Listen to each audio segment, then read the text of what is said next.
Hi, beautiful soul. Welcome to Manifesting Miracles with me, Joelle. Before we dive in today, I need you to do something for me. If you've ever felt like you were finally letting your guard down with someone, only to watch them suddenly disappear, I want you to drop a broken heart emoji in the comments right now.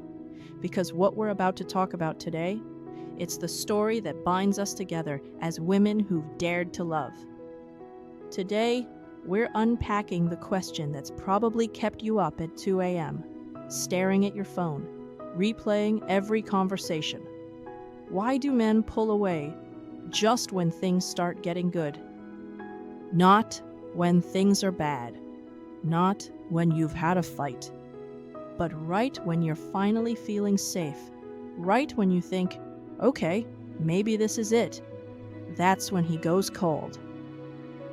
And I know, because I've been there, my friends have been there, and thousands of women who've messaged me have lived this exact story. So, stick with me, because by the end of this video, you're going to understand exactly what's happening in his mind when he pulls away, and more importantly, what to do about it that actually works. But first, let me tell you about Maggie.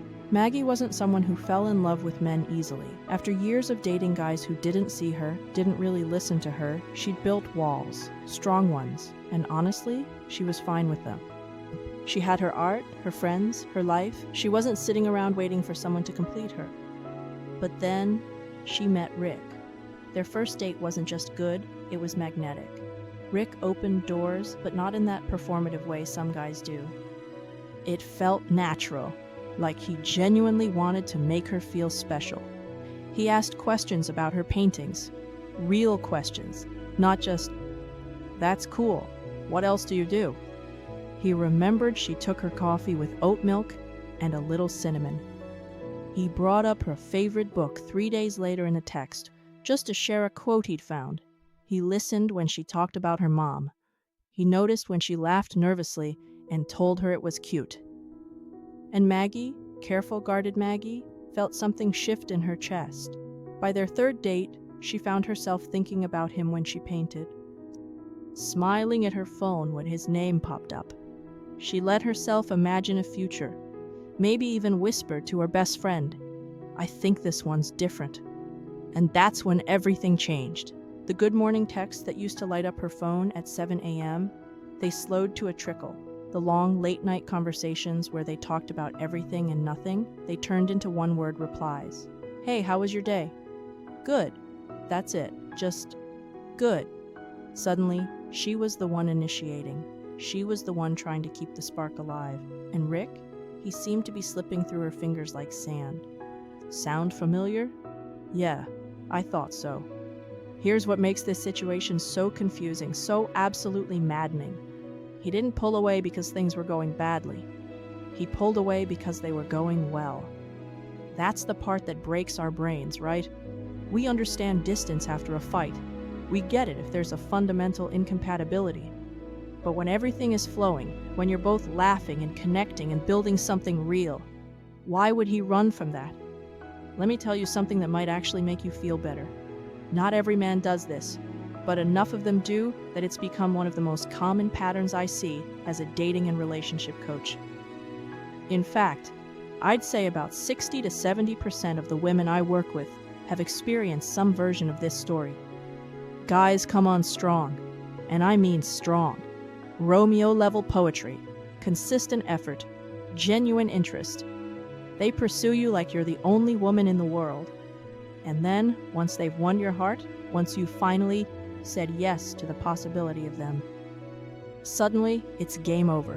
The pursuit ends, the energy shifts, the distance appears. So what the hell is happening? Is it a game? Is it manipulation? Is there something fundamentally broken in how men approach relationships? Not quite. But to understand what's really going on, we need to go deeper than the surface. We need to look at the psychology, the nervous system, and yes, the primal wiring that still influences how men and women relate to each other. Stay with me because this is where it gets really interesting. We are going in deep with the psychology behind why men pull away. Okay, let's talk about what dating actually is from an emotional and psychological standpoint. On the surface, it's romance. It's butterflies and chemistry and those early morning texts that make your heart skip. But underneath, dating is a high-stakes emotional negotiation. It's two nervous systems trying to figure out, is this person safe? Can I trust them with my heart? What will I lose if I let them in? At the beginning, everything is driven by what I call pursuit energy. He's chasing. You're the prize he's trying to win. You're evaluating, deciding if he's worth your time, your energy, your emotional investment. Both of you are riding this incredible wave of anticipation and possibility. But here's the shift that most people completely miss. When you decide you like him back, the entire emotional dynamic changes. Now he's no longer chasing an idea of romance. He's standing face to face with the reality of potential commitment. And for many men, even good men, emotionally intelligent men, that moment triggers something deep and unconscious. It's not cruelty. It's not because you did anything wrong. It's because his brain is wired to process commitment as a potential loss of freedom. I know that might sound harsh, but stay with me. This isn't about excusing bad behavior. It's about understanding what's happening so you can respond in a way that actually serves you. What's actually happening inside his mind? Let's peel back the layers and look at what's going on neurologically and emotionally. When a man pursues you, he's operating from his masculine energy. This is where he feels most alive, focused, determined, mission-driven. You are the goal. Every compliment he gives you, every plan he makes, every thoughtful gesture, it's all part of the chase.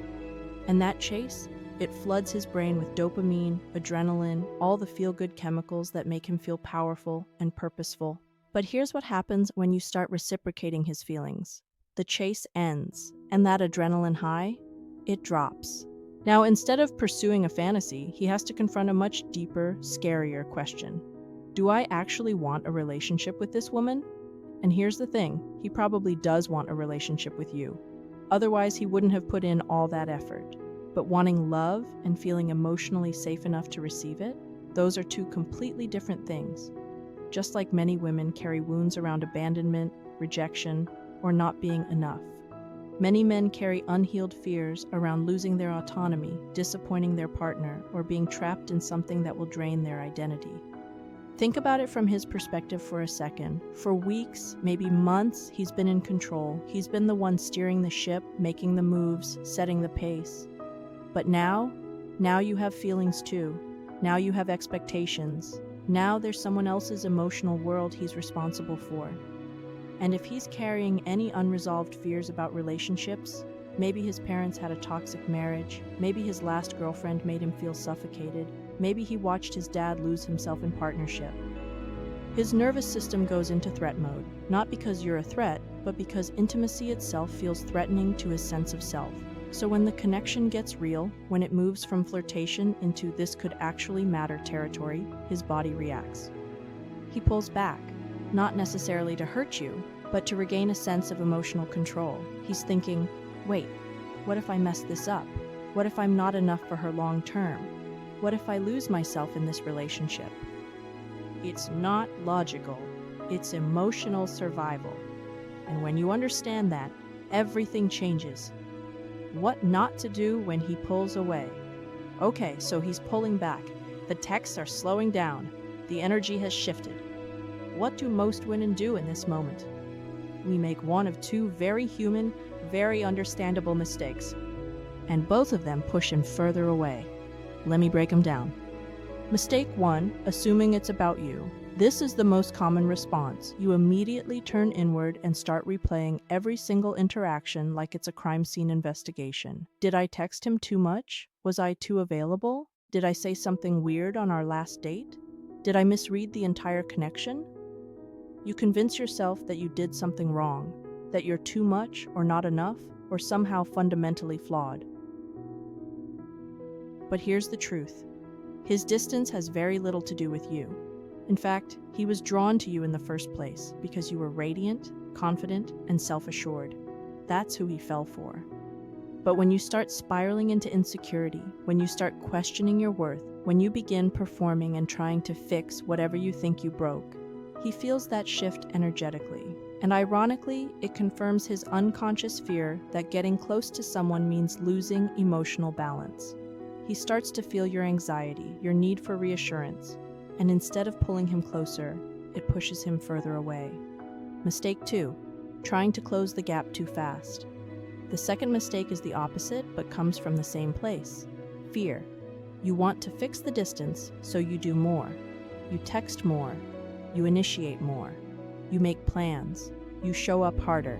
You think you're showing care, showing that you're still interested, showing that you're not giving up on him.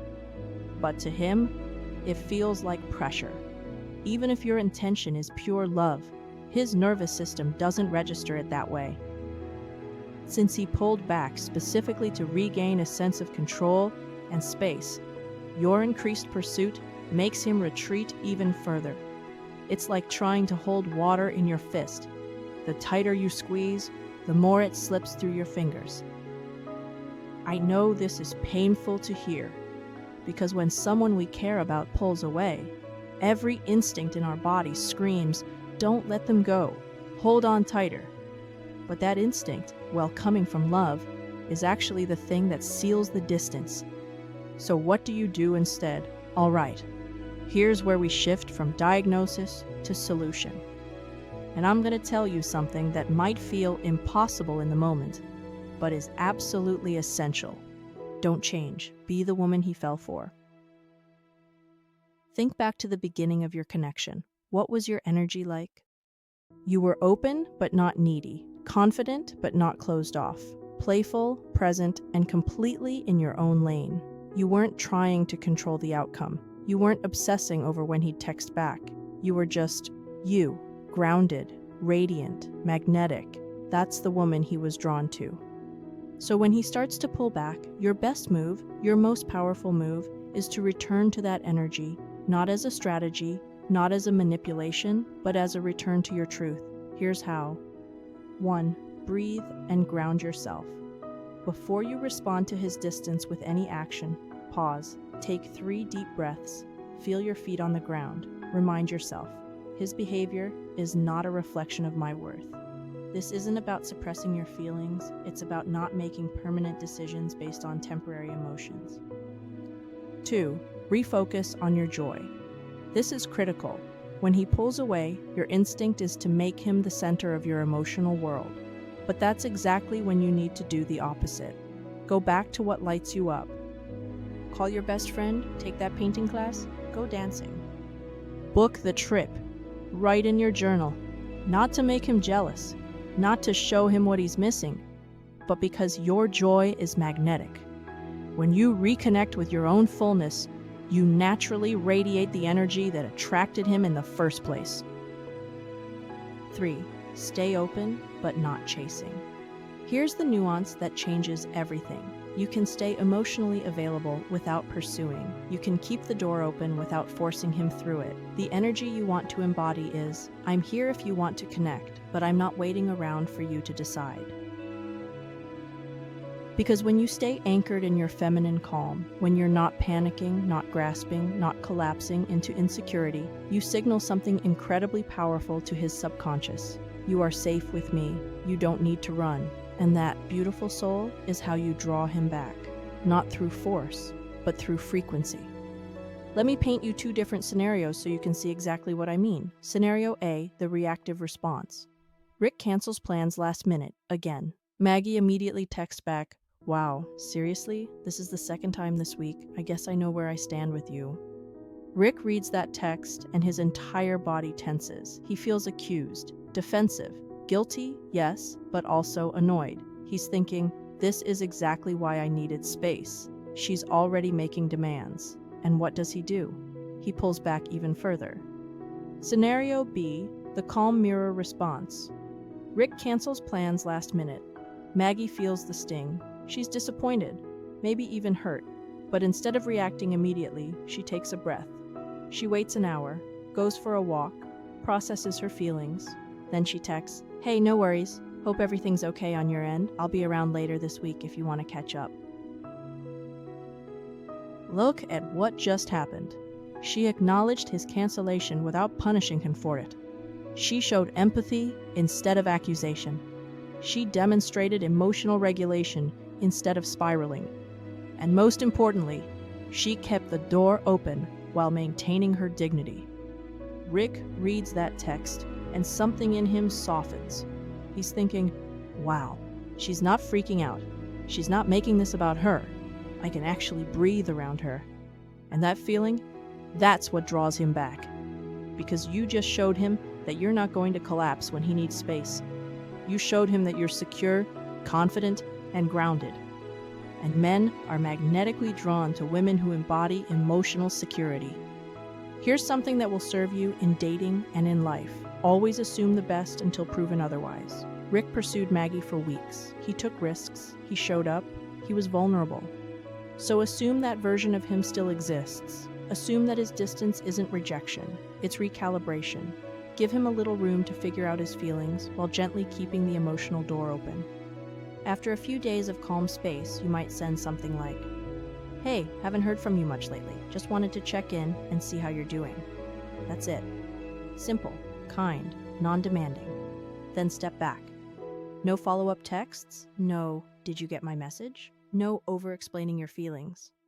Because here's what happens next. Any man who is emotionally ready for a real relationship will recognize your grace.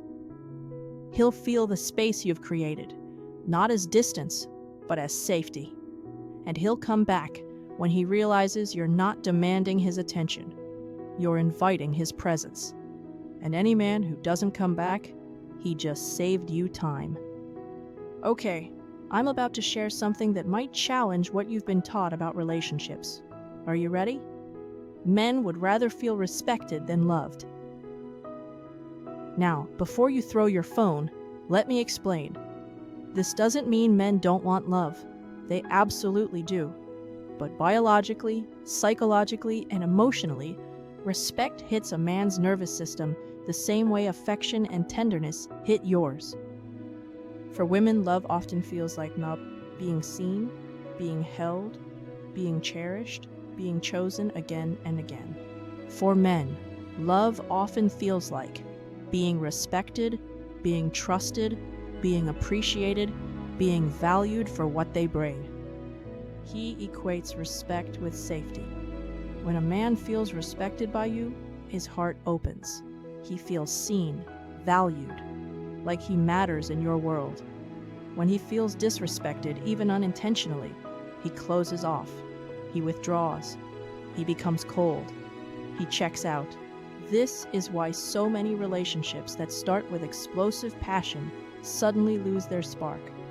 Because once comfort sets in, we forget to show appreciation.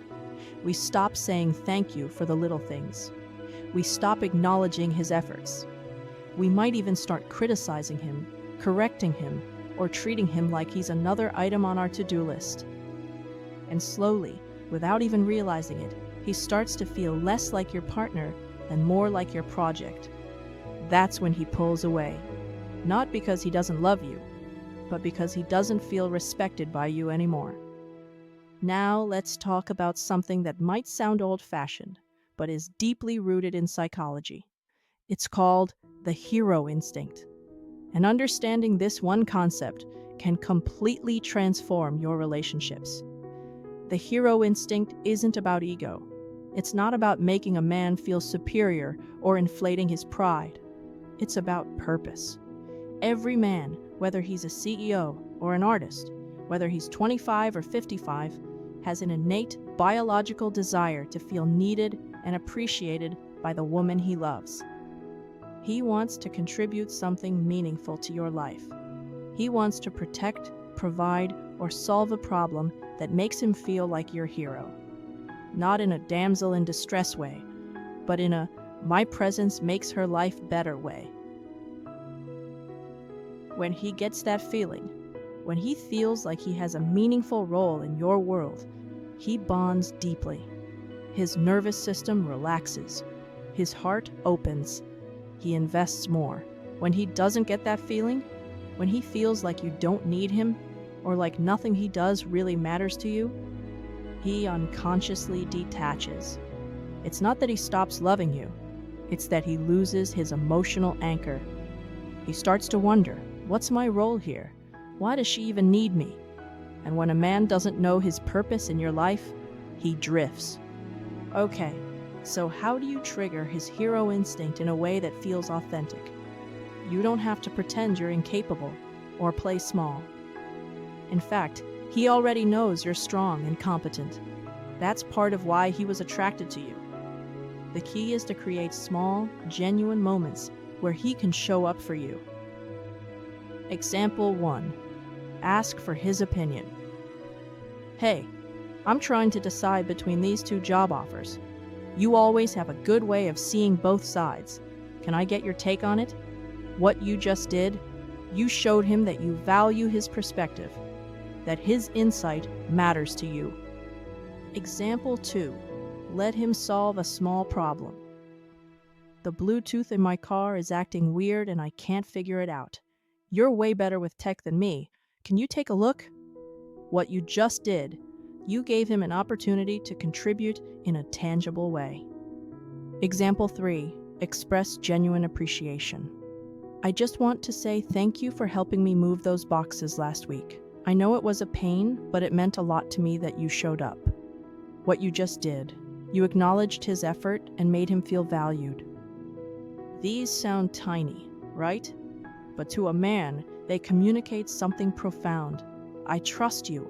I value you. You make my life better.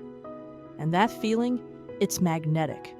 It reignites his desire to pursue you, because now he feels like he has a meaningful role in your world. He's not just a boyfriend. He's your partner, your hero. And that distinction makes all the difference. Let me bring this back to our story. After a week of distance, Maggie was tempted to send the text we've all wanted to send. What happened to us? Did I do something wrong? But she didn't. Instead, she remembered what we talked about, the hero instinct. So, she sent this. Hey, random question. I'm trying to pick out a new coffee grinder and I have no idea what I'm doing. You're the coffee expert. Which brand do you think is best? Simple, light, no pressure, no emotional weight. Just a genuine question that made him feel useful. Rick replied within 5 minutes, not with a one-word answer, but with a full explanation of why he loved his grinder, plus a link to the one he recommended. They ended up texting back and forth about coffee, then music, then plans for the weekend. Within 3 days, he was texting her first again. Why? Because instead of chasing him, instead of demanding to know why he pulled away, she reactivated his hero instinct. She reminded him why he was drawn to her in the first place. She gave him a role, a purpose, a reason to show up. And just like that, the connection reignited. How to stay in your feminine energy. When men pull away, your instinct might be to do more, but the real power lies in doing less and being more. Let me explain what I mean by that. Feminine energy isn't about being passive or weak. It's about being receptive, open, and grounded in your own wholeness. It's about understanding that you don't need to chase, control, or force anything. Your energy alone is enough. Here's how to embody that. 1. Reconnect with your own rhythm. Go for a walk in nature, dance in your kitchen, meet up with your girlfriends. Do the things that remind your body what joy feels like, because when you're lit up from within, you don't need his validation to feel good. 2. Don't perform calmness, embody it. This isn't about pretending you don't care or playing hard to get. It's about grounding yourself in the truth that you are safe and worthy, no matter what he does. Your value doesn't increase or decrease based on his behavior. 3. Let your energy be magnetic. When you focus on nurturing your inner peace, when you're not obsessing over his texts or trying to decode his every move, you naturally radiate emotional security, and men are instinctively drawn to that. Not because you're playing a game, but because you're embodying a truth. I'm whole with or without you, and that's the most attractive energy in the world. let's be real for a second. Not every story ends the way we hope. Sometimes his distance reveals that he's just not emotionally ready for a real relationship. Maybe he's dealing with his own wounds. Maybe he's not in a place to show up the way you deserve. And you know what? That's not rejection, that's redirection. Because every man who leaves creates space for the one who won't. Every connection that dissolves makes room for the love that will stay. And the version of you who learns to stay centered, calm, and confident during uncertainty, that's the version who will attract a love that's grounded, mutual, and lasting. So if he doesn't come back, don't collapse into the story that you're not enough. You're not too much. You're not broken. You didn't scare him away. You simply revealed an incompatibility. And that's a gift, even if it doesn't feel like one right now. Before we close, I want to share one final secret with you. It's the thing that separates the women who chase connection from the women who attract devotion. It's called non-reactivity. Non-reactivity isn't silence. It's not indifference or playing games. It's emotional intelligence. It's the ability to stay soft even when life tests you. It's what makes a man think, she's different. She's not just another date. She's peace. When you stop reacting to his distance and start responding with calm confidence, everything changes. Because what men ultimately crave, even if they can't put it into words, is emotional safety. When he realizes that he can have a bad day, pull back, process his feelings, and you won't crumble or attack him for it. He doesn't want to lose that. He wants to protect it because you become his safe place. And that, beautiful soul, is how you go from being another person he's dating to being the woman he can't imagine his life without. If this message resonated with you, if you felt seen, heard, and understood, I want you to know that this is just the beginning. I've created a deeper training that explains the hero instinct in detail and how to activate it in the man you love without chasing, without overgiving, and without losing yourself in the process. It's helped thousands of women go from confusion to connection, from anxiety to assurance. The link is in the description below, but don't wait too long, because this is your moment to shift your energy and watch love meet you halfway. Remember this, the right love doesn't need to be chased. It recognizes your energy, respects your peace, and chooses you again and again. You just have to stay aligned with the version of you that knows her worth. YouTube thinks you will like this video next. Let's see if they're right. I'll see you in the next video, beautiful soul. Stay radiant, stay soft, and stay powerful.